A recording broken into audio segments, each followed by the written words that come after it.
Welcome, everybody, to Ignite Humanity Live. I'm your host, Lady JB, and I am delighted to be here to share with you ways for us all, everyone on the planet, to ignite humanity.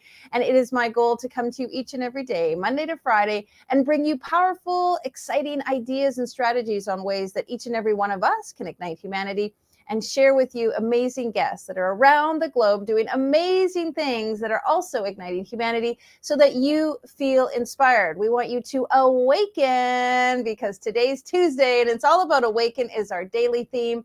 We want you to awaken to ideas that you can do.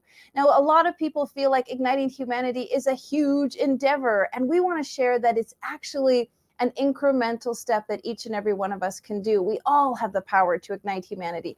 Just stepping outside of our door, saying hello, offering a service, a support to somebody in need, we are igniting humanity. When we go to work every day and provide good service and great products and excellent customer relations, we are igniting humanity. When we come home at the end of the day and talk to our kids and spend time with our spouses, we are igniting humanity. And so this show is all about ways that you can ignite humanity that create a ripple effect around the globe. I want to talk a little bit about kids today. One of our guests is very much an advocate in the children's arena. And I want to share with you that our children have massive amounts of wisdom and deep sharing that can help ignite humanity. In fact, when we listen to our kids in their pure and their innocence and their honesty, they truly say things that ignite humanity. A few years ago, I was doing a speech on stage behind Marianne Williamson, one of the top motivational speakers on the planet, truly a woman and the precedent of her field. And I was a little bit nervous about speaking after Marianne Williamson. I didn't know how to take, the speech after her. And I remember practicing at home what I was going to say and preparing my speech. And my 8-year-old noticed how nervous I was and how diligent I was working on my project. And she said, Mom, what's wrong? And I said, well, I'm a little bit nervous about speaking behind Marianne Williamson. Will I be interesting enough and powerful enough? Will I make an impact on the crowd? And my perfect, wonderful little 8-year-old said, Mom, you just got to believe in yourself. And it was such a powerful experience that little person and her beauty just said, Mom, you just got to believe in yourself. And it was so touching and endearing to my heart that I actually recorded it on my phone. I said, say that again. And I recorded it. And that night when I spoke on stage after Marianne Williamson, I told people this exact story. You just got to believe in yourself, and you can hear it and feel it from the little people around us that are so wise and blessed and igniting humanity in their own way with their beautiful innocence. And I took my phone and I played the recording on my microphone so the whole audience could hear it. And everyone heard my 8-year-old say, you just got to believe in yourself. And I want to share with you today, you just got to believe in yourself. Awaken to your powers. Just really awaken to your beauty, your magnificence, the incredibleness that you are, the way you have been made like no other person on the planet. And the way that you ignite humanity will be incredible in your own unique way. I just want each and every one of you to know that you are incredible, and you just got to believe in yourself. All right, without further ado, let's talk about our guest. Let's share with you the wonderful, amazing woman we're bringing onto the show all the way from Brazil. As we have said many times before, we are global, and we want to make sure that you hear the voices and the impact and the inspiration from people in all different areas of the world. And so we are so happy to have from Brazil a very good friend of mine, an Ignite author, and someone who is truly making an impact. Hannah Morales has studied business and specialized in strategic planning and management development, as well as in leadership, group facilitation, culture, and organizational change. She is a best-selling author, investor, mentor, and an entrepreneur in the educational field, and travels the world fulfilling her mission to inspire and empower people so they can develop their potential and have freedom while respecting the diversity in the world.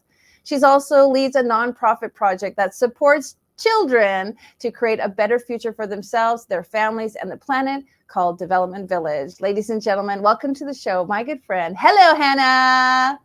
Hey, JB. Hey, everybody. It's such a pleasure to be here with you. Now, we should be saying it in Portuguese, right? We can say that, yes. We can say hola. Hola, bienvenido. Is that correct? Bem-vindos. Oh, say it again. Yes, of course, right? It's so much Baby. more, it has like a little more flair in Portuguese, right? That's true. Now, I'll never forget, and this is a little segue, but when Hannah went bestseller with her book, her family came onto a show that we did to celebrate her. There was about 40 people on the show, and instantly everyone started in speaking in Portuguese and celebrating and cheering and congratulating and tears and crying and blessings and it was so beautiful. And I don't speak Portuguese, but I got it. Like I totally got the message. I could feel the celebration. I could feel the love. I could feel the connection. And I started off with that story because everything about Igniting Humanity is about the power of connection. You want to just go back to that moment a little bit and tell us what that felt like for you? Yes, absolutely. It was true happiness, JB. I have to, to tell you that I felt truly loved, connected with everybody, and so supported by everybody around. My family, my friends, they were all there, and it brought me back many moments in my life where I had that love, where I felt that love, and I was totally, totally connected to everybody, and especially to myself. So that is true happiness for me, when I can, reach that connection with others, but also with myself. It was such a blast. I always remember that moment, and I'm glad you remember that too. Well, two things. One, it's what we call an ignite moment. We love to refer to those moments in life that are just so memorable and so impactful. We call them ignite moments. And the second thing you said really falls into the third principle of Igniting Humanity, which is instilled true happiness and inner peace. So let's dive into that. A lot of people feel like true happiness is kind of a buzzword. It's kind of like an out there-ness. It's not really something that we can obtain. But you and I both feel differently. True happiness is an inside job. You want to talk about that? Yeah, definitely. I guess I started realizing that, when I was a little child, we were speaking about children, right? And although I'm not a mom, but I love children anyways. And I realized being a child that my happiness was probably depending much more on me than anybody else, right? So I remember when I was 10 years old, for example, and we actually went to a theater, me and all my school friends. We went to this theater. We have a wonderful day. We watched a wonderful play. And once we were coming back from that theater, I sat in the bus at the back of the bus, and one of my best friends, she sat in the beginning of the bus, close to the driver. And we have all of those 40 kids about that sitting in the bus, all excited after the theater. And suddenly I saw my best friend, she was leaving the chair in the very front of the bus, coming and walking, towards the back of the bus. And as she was doing that, she was giving little envelopes with every single one of my friends. And in this envelope, there was a little card inside that says, "You are invited to my birthday party." So her birthday party was coming up in a few days, and she's there, like, very excited, inviting everybody. And she's walking the bus, delivering the invitations, and I'm there, back of the bus, just hearing, the rumors. Everybody's talking about it. The rumors are coming from the front to the bus, to the back of the bus, and I get all these questions in my mind. Am I going to be allowed to go to this party? My parents are going to allow me to go, or which clothes I'm going to wear? I don't have any clothes, or would there be soft drinks? Would there be sweets? And all these things are in my mind, and I'm starting to get very excited. And then finally, it gets to my time. Like, my friend arrives in front of me after delivering the invitations to all of the others, and she looked at me, and I look into her eyes, waiting, anxious, like nervous about that invitation. And she said, "Hannah, I can't invite you." And I asked her, "Why not?" And she told me, "Because you're poor." And at that moment, I couldn't understand, actually, fully understand what was going on, but I just felt this excruciating pain, I never imagined that my social condition was impacting my friendships and my ability to be connected with other kids in a birthday party that everybody else was going but me. So imagine, as a kid, as a child, we actually, probably she was repeating something that she heard from somebody else, from parents or other educators, or I don't know, but I don't believe that kids naturally come with those prejudices, with that exclusion mentality sort of thing. So I really believe that as a child, we already have a massive impact into each other. And that episode, actually, or that moment, right, it was one of the biggest ignite moments in my life, because with 10 years old, I realized, look, I don't want anybody, neither kids nor adults, anybody, absolutely anybody, no matter if you're poor or rich, if you were a woman and or a man, or if you were black or white, or if you were from Canada or I'm from Brazil, it doesn't matter. I don't want anybody ever to feel excluded. I wanted to include everybody. And inclusion for me was also a meaning of true happiness.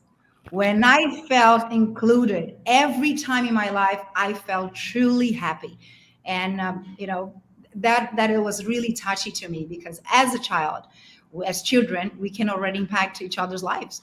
So this is one of the reasons why when you Ooh, I get goosebumps. I get goosebumps from that story. Yeah.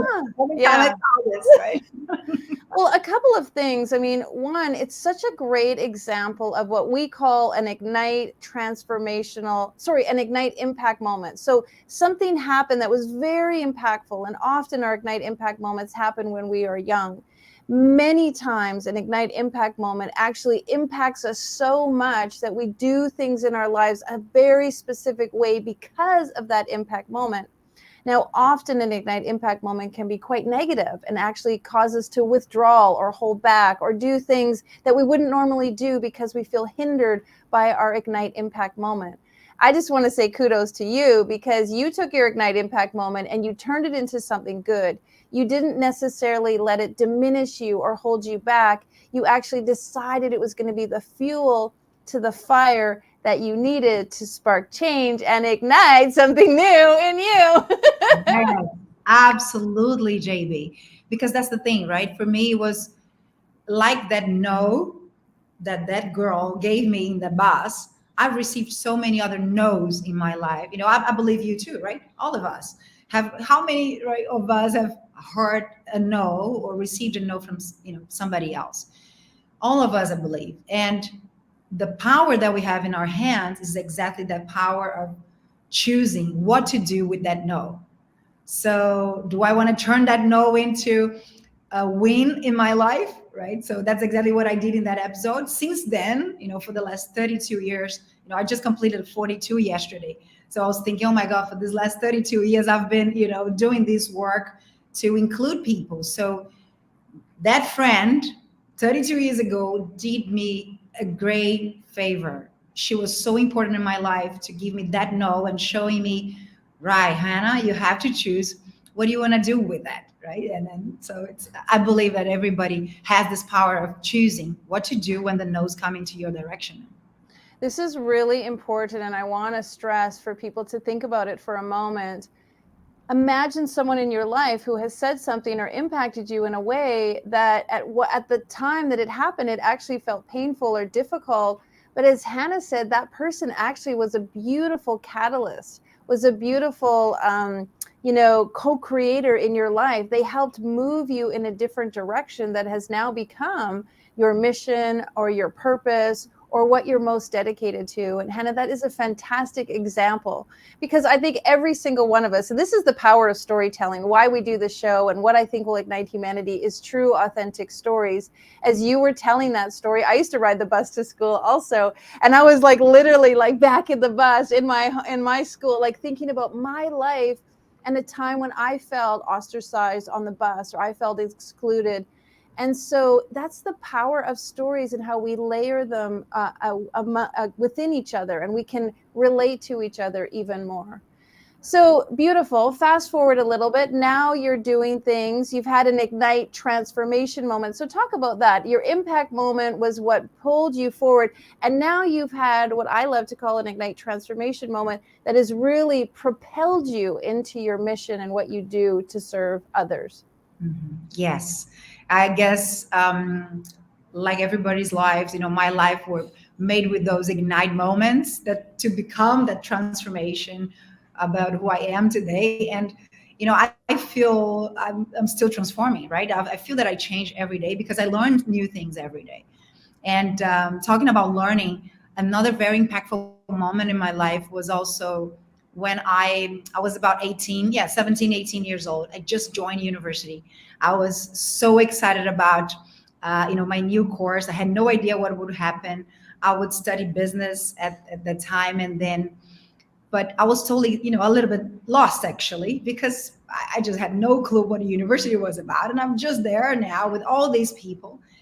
And in the first day, the university decided to introduce the different institutions that they have inside. So the student movements, the junior enterprises, all the other different organizations that were part of that college. And in one of those presentations, I was introduced to an organization called Isaac, and they are still today the largest student-run organization in the world.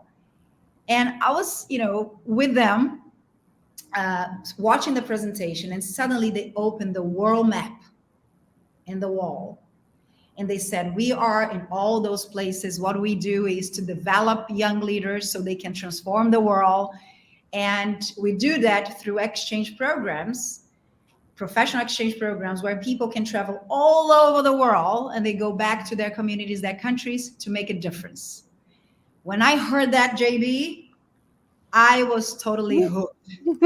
Ding, ding, ding, ding, ding. This is my place. I found my place. Like, so I was so happy.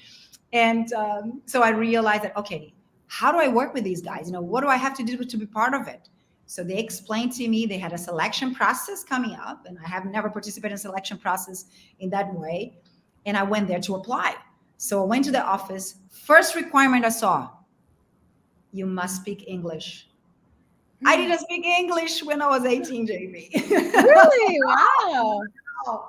And I was like, oh my God, no, I can't believe it. The first requirement, like, to participate of the process. But I was so determined to be part of it because I really felt that was my place. I really wanted to be there, developing leaders, traveling the world, helping people to make an impact in humanity. I was like, yeah, that's my place. I want to be there. And I went there, talked to to people in the office and said, look, I don't speak English yet, but I promise you, if I'm selected, I'm going to be speaking English as fast as I can. I'm going to learn. I'm going to study. I'm going to listen to music in English. I'm going to translate stuff. I'm going to, receive students from foreign countries in my house to practice. I'll do whatever it takes so I can learn as fast as I can. And then, so I said this to them. They said, like, look, that's one of our requirements. You can apply and we'll see. After a few weeks of selection process, right? Every step, interviews, group dynamics, and all of that. After every step, I was thinking like, oh, now they're gonna, tell me that, oh no, you really need English. You really need English. You're not approved.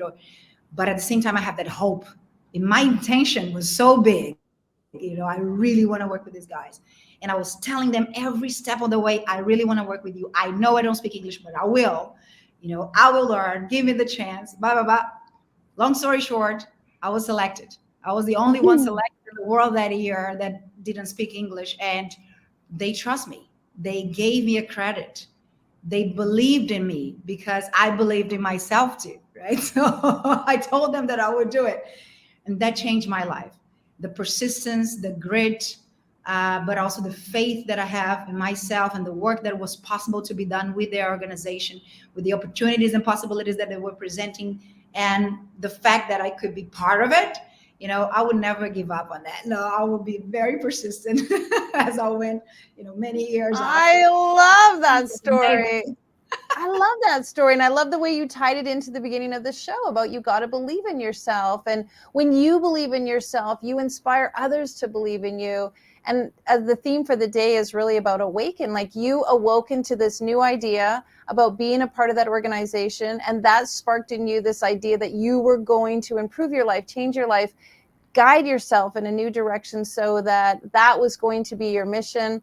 And, obviously, congratulations, because since that, I have witnessed you, I've seen you many times over the years doing things that are following that mandate and really injecting this incredible leadership qualities in you, in others. And I just want to say bravo. Now, there may be some people at home watching who are like, I don't know, like she's lucky, or, that would never happen to me. Can you awaken some powerful ideas in them to think differently? Yeah, absolutely. the world is full of biases, right? It's full of prejudices, and we have so much inequality. I live in a country, one of the most unequal countries in the planet. The rich are very rich, the poor are very poor. That was the first inequality that I faced in my life, as I told in the story. But also, being a woman, it doesn't help in some societies. Not every country in the planet is already with the mentality that humans are humans and we all the same and we all equal. We know majority of the countries in this planet are still battling, fighting against those biases, those prejudices, and not only, and in some places, like if you are woman, black, if you come from a poor background, it is even harder for you.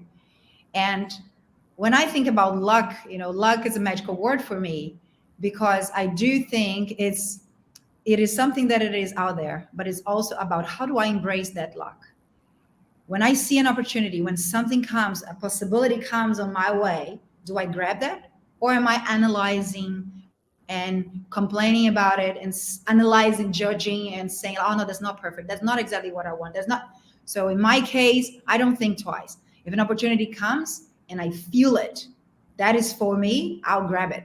I'll grab it and develop that.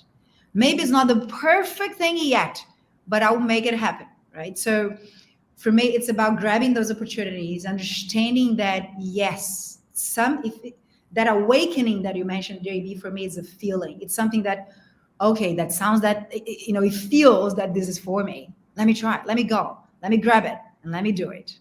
Yeah, and the feeling is so important. I think a lot of people, and I even had this experience last night sharing an opportunity with a new author, and they felt it, they wanted it, but then the brain got in the way, and oh, it takes a lot of time, and I'm not sure if I'm ready, and it's going to cost money. And I kept saying, well, what does it feel like? What is the feeling that you have? Well, I feel like I should do it, and I feel like it's a yes, and I feel like I'm ready.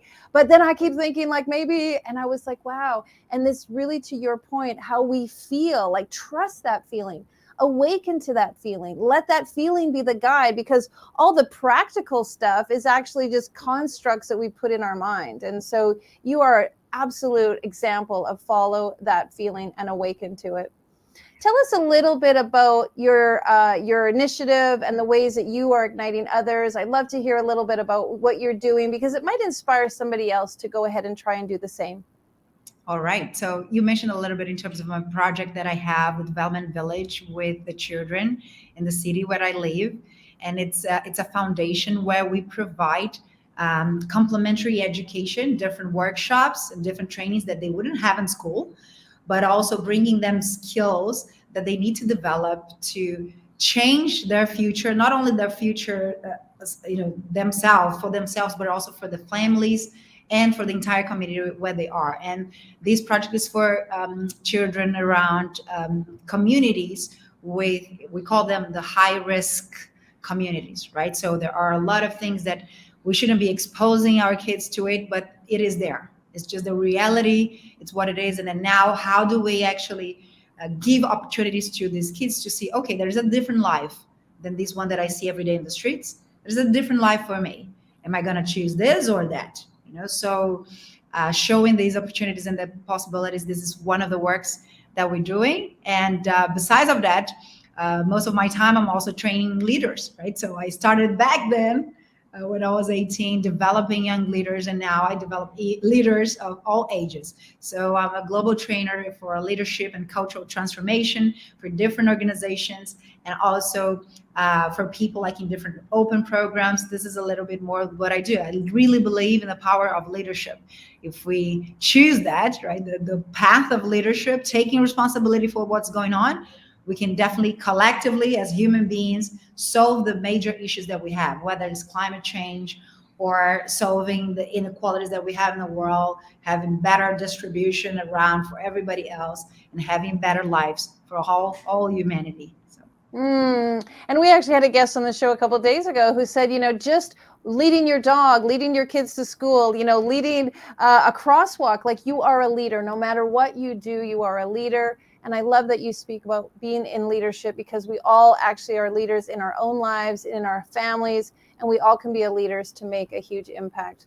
I know that we could talk so much about this, and I'm so inspired by what you do. And I love the way you tell your story, because as you share your story, you invite people to know more about you, and you invite people in, and you allow them to feel like, if Hannah can do it, I can do it.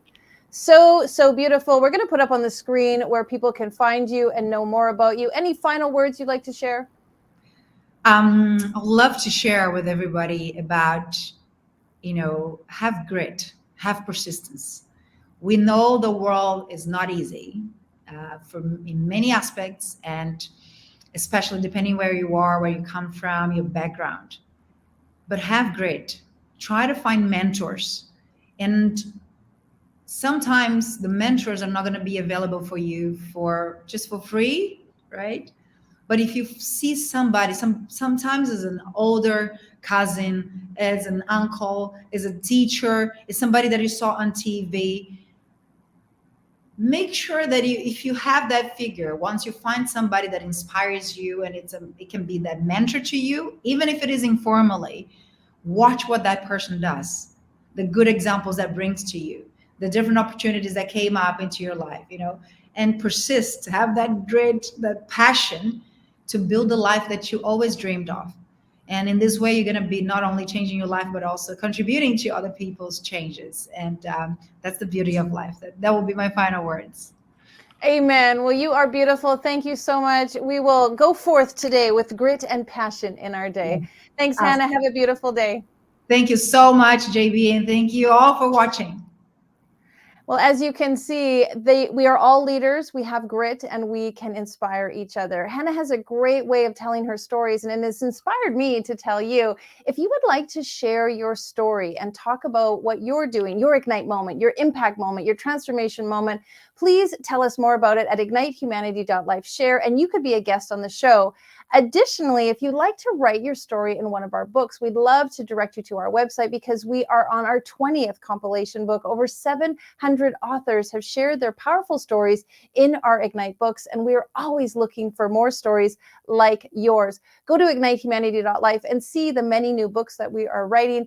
Every single book has a theme, and we would love to include your story in one of ours. Now, if you want to know more about ways that you can ignite humanity, of course, you can go to our website and see what we're doing in Igniting Humanity, all kinds of fun things. And you can watch our show every single weekday here on the network. And of course, go to our platform, ignitehumanity.life/watch, and you can see all the episodes for free. We make those free to you on purpose. We want to allow you to have access to as much content as possible, just like Hannah shared, to lead you, to mentor you, to support you in igniting your life so that you can ignite others. And the truth is, when we ignite ourselves, we ignite the people around us. And that, ladies and gentlemen, will ignite humanity. All right, we'll see you tomorrow.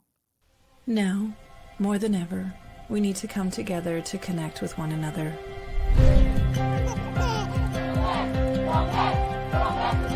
We need to feel the truth in who we are and let go of everything that's happened in the past. We need to empower every person on the planet and awaken hearts, enliven souls, come together, laugh, play, rejoice, connect, create, and love.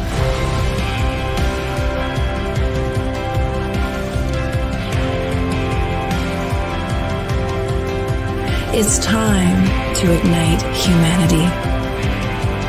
We want you to be a part of something that will impact the future for everyone.